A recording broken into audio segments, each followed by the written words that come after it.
pada tahun 1917. Pada tahun itulah, terjadi revolusi Februari yang menyebabkan Tsar Nicholas II menjadi tawanan sehingga harus turun tahta. Pada bulan Februari hingga Oktober 1917, Rusia dipimpin oleh kaum liberal. Tepat pada Oktober 1917, revolusi yang dicita-citakan oleh kaum buruh ini dapat terwujud. Para kaum partai komunis di bawah pimpinan Lenin menjanjikan harapan dan janji kepada kaum buruh dan tani, yakni dengan menyarankan para kaum tani untuk merebut tanah yang kemudian dibagi-bagi, sementara para buruh menyita pabrik. Namun ternyata, saran tersebut justru menjadi pertumpahan darah kembali, yakni antara pendukung Tsar Nicholas II atau tentara putih dengan kaum komunis atau tentara merah. Konflik tersebut diakhiri dengan kemenangan kaum komunis atau tentara merah, sehingga kekuasaan jatuh pada Vladimir Lenin. Kemudian Vladimir Lenin bersama Leon Trotsky dan Joseph Stalin membentuk triade untuk menjadi pemimpin baru untuk kerajaan Rusia. Nah, Uni Soviet pun resmi dideklarasikan pada tahun 1922. Berdirinya Uni Soviet atau Union of Soviet Socialist Republics memunculkan peta kekuatan baru dalam sejarah dunia. Dipimpin oleh Vladimir Lenin, Uni Soviet menjelma menjadi pesaing berat Amerika Serikat dan terlibat polemik yang cukup panjang. Rusia menjadi salah satu faktor terbesar atas pembentukan Uni Soviet pada 1922. Selain Rusia, Uni Soviet terdiri dari beberapa negara atau bangsa seperti Ukraina, Georgia, Belarusia, Armenia, Azerbaijan, Uzbekistan, Kirgistan, Kazakhstan, Turkmenistan, Moldova, Latvia, Tajikistan, Estonia, dan Lituania. Pada masa kepemimpinan Vladimir Lenin, pemerintah berusaha mematahkan sistem patriarki keluarga kerajaan, yakni dengan memberikan kebebasan hak politik kepada para wanita. Bahkan Vladimir Lenin juga menjalankan adanya New Economic Policy, atau NEP, di mana para petani dibebaskan dari segala pungutan dan memperbolehkan mereka untuk menjual kelebihan produknya di pasar terbuka. Sistem NEP tersebut tentu saja menguntungkan pihak petani dan bahkan mampu menghidupi perekonomian Uni Soviet. Namun pada 21 Januari 1924, sang pemimpin Vladimir Lenin meninggal dunia, kepemimpinan Uni Soviet kemudian jatuh ke tangan besi Joseph Stalin. Berbeda dengan kepemimpinan sebelumnya, Joseph Stalin justru membuat rencana 5 tahun, yakni dengan berupa penghapusan sistem NEP, adanya industrialisasi besar-besaran, kolektivisasi pertanian, hingga mengontrol seluruh aktivitas ekonomi. Pada masa kepemimpinan Joseph Stalin ini justru kekejaman pemerintahan komunis paling dirasakan. Bahkan dirinya tidak sungkan untuk menindas hingga melenyapkan para saingan politiknya. Joseph Stalin mengadopsi langkah Adolf Hitler, yakni dengan mendirikan kamp khusus bagi para pembangkangnya yang diberi nama Gulag. Kamp tersebut didirikan untuk mencegah adanya upaya berbahaya yang mengancam kedudukannya. Joseph Stalin juga terus melakukan pembersihan dengan menerapkan deportasi besar-besaran bagi para etnis minoritas yang menempati kawasan Asia Tengah dan Siberia. Sekitar tahun 1936 hingga 1952, upaya pembersihan tersebut berhasil mendeportasi sekitar 3 juta manusia dari negaranya. Setelah Joseph Stalin meninggal, kepemimpinan terus berlanjut hingga Mikhail Gorbachev. Pada tahun 1980-an, Uni Soviet mengalami krisis ekonomi dan politik yang meningkat setiap tahunnya. Krisis tersebut meningkatkan tindakan kriminalitas dan korupsi. Nah, untuk mengatasinya, Mikhail Gorbachev berusaha membangun kembali Uni Soviet dengan kebijakan perestroika dan glasnost. Kebijakan perestroika atau restrukturisasi, ini berkaitan dengan mengubah kebijakan sosial dan ekonomi demi kemajuan Uni Soviet. Di bidang ekonomi, perdagangan internasional dan investasi asing yang sebelumnya ketat akan dikurangi sedikit demi sedikit. Selain itu, ada juga pengurangan kontrol negara pada perusahaan-perusahaan. Pada tahun 1990, kekuasaan komunis mulai runtuh di negara-negara bagian Uni Soviet. Mereka menganggap bahwa sistem komunisme telah hancur karena tidak mampu beradaptasi dengan perkembangan zaman. Akhirnya negara-negara tersebut mulai melepaskan diri pada pertengahan tahun 1991. Uni Soviet secara resmi dibubarkan pada 25 Desember 1991, yang ditandai dengan mundurnya Presiden Mikhail Gorbachev. Setelah runtuhnya Uni Soviet dan digantikan oleh Rusia, perang di wilayah tersebut belum juga mereda. Adapun permasalahan wilayah perang yang dilakukan Rusia dengan negara musuh. Rusia merilis daftar 20 negara bagian dan teritori asing yang dianggap bermusuhan dengan negara, perusahaan, dan warga negara Rusia. Daftar itu dibuat tak lama setelah perang dengan Ukraina pecah pada 24 Februari 2022. Negara yang masuk daftar itu tak hanya berasal dari benua Amerika dan Eropa, tapi ada juga yang dari benua Asia. Kira-kira negara mana saja ya yang dicap Rusia tak bersahabat itu?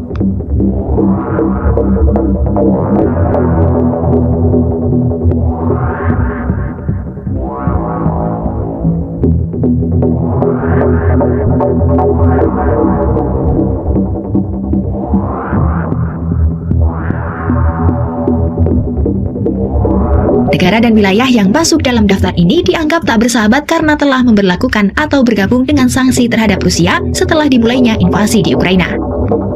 Berdasarkan rilis tersebut, warga negara dan perusahaan Rusia yang memiliki kewajiban valuta asing kepada kreditur asing dari daftar negara yang tidak bersahabat akan dapat membayarnya dalam mata uang rubel. Seperti diketahui, sejak memulai invasi, Rusia secara bertubi-tubi terus mendapatkan sanksi baru dari berbagai negara yang mengecam invasi ke Ukraina. Sanksi bahkan ada yang langsung menyasar ke politisi, pejabat, dan oligarki di Rusia.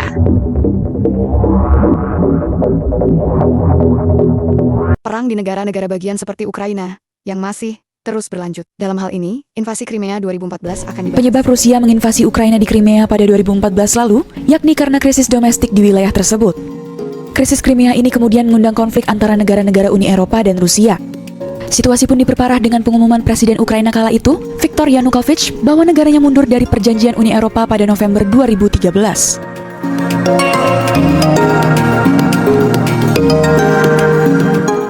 Crimea merupakan semenanjung di wilayah Laut Hitam.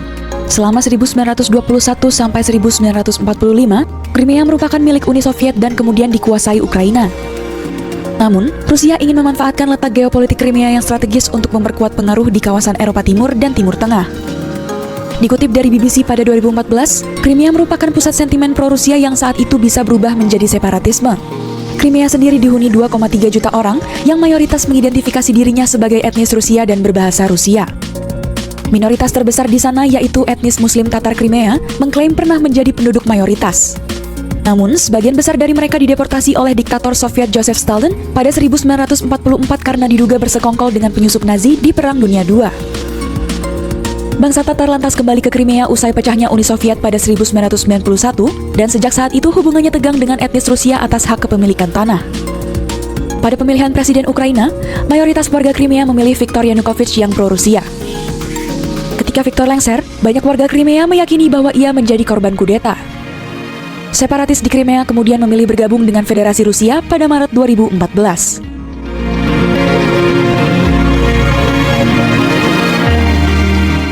Ketika pengunjuk rasa pro-Rusia menjadi semakin keras di Crimea, sekelompok pria bersenjata dengan seragam tanpa tanda pengenal mengepung bandara di Simferopol dan Sevastopol. Kemudian, orang-orang bersenjata yang bertopeng menduduki gedung parlemen Crimea dan mengibarkan bendera Rusia.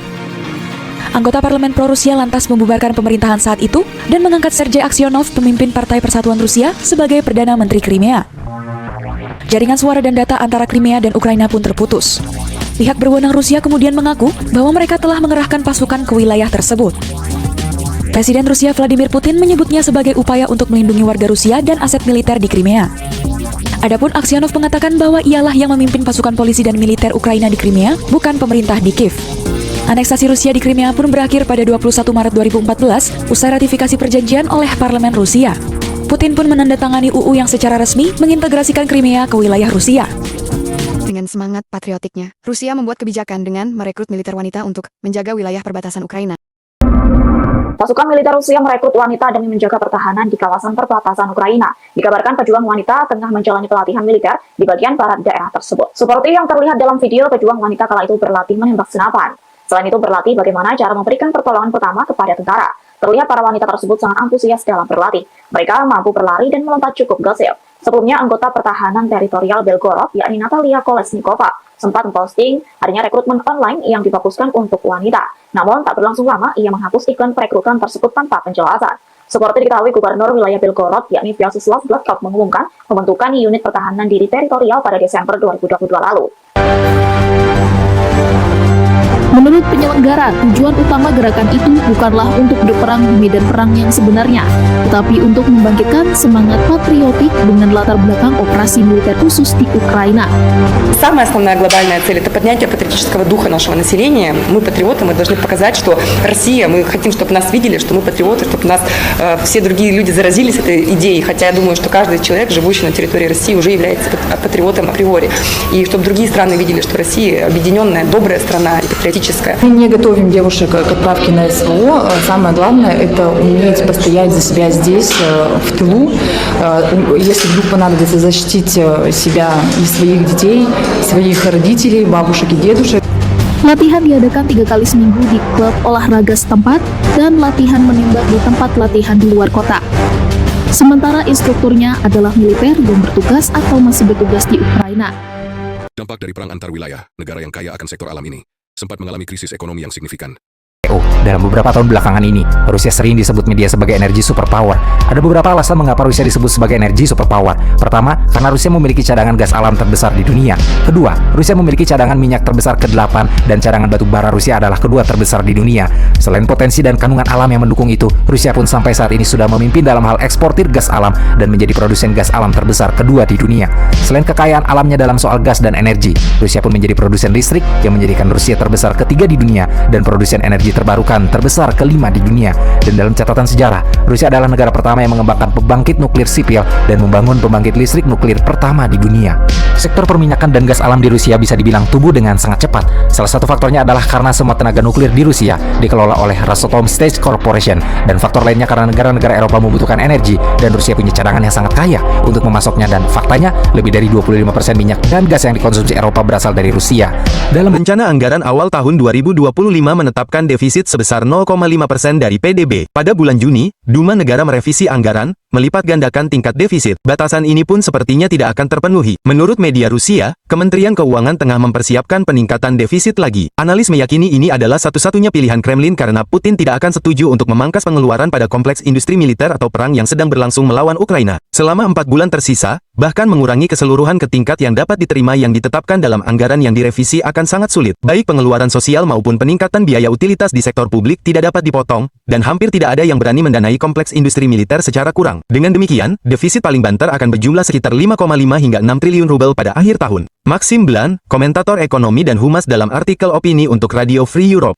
Defisit kemungkinan akan ditutupi dengan mengorbankan stabilitas rubel. Para ahli menjelaskan metode pertama yang mungkin adalah menerbitkan obligasi federal, yang akan membawa sejumlah dana ke anggaran tetapi mempercepat inflasi. Yang kedua adalah mendevaluasi rubel, yang telah dinilai terlalu tinggi oleh Moskow. Hal ini akan menyebabkan kenaikan harga yang memecahkan rekor, khususnya untuk barang-barang konsumsi.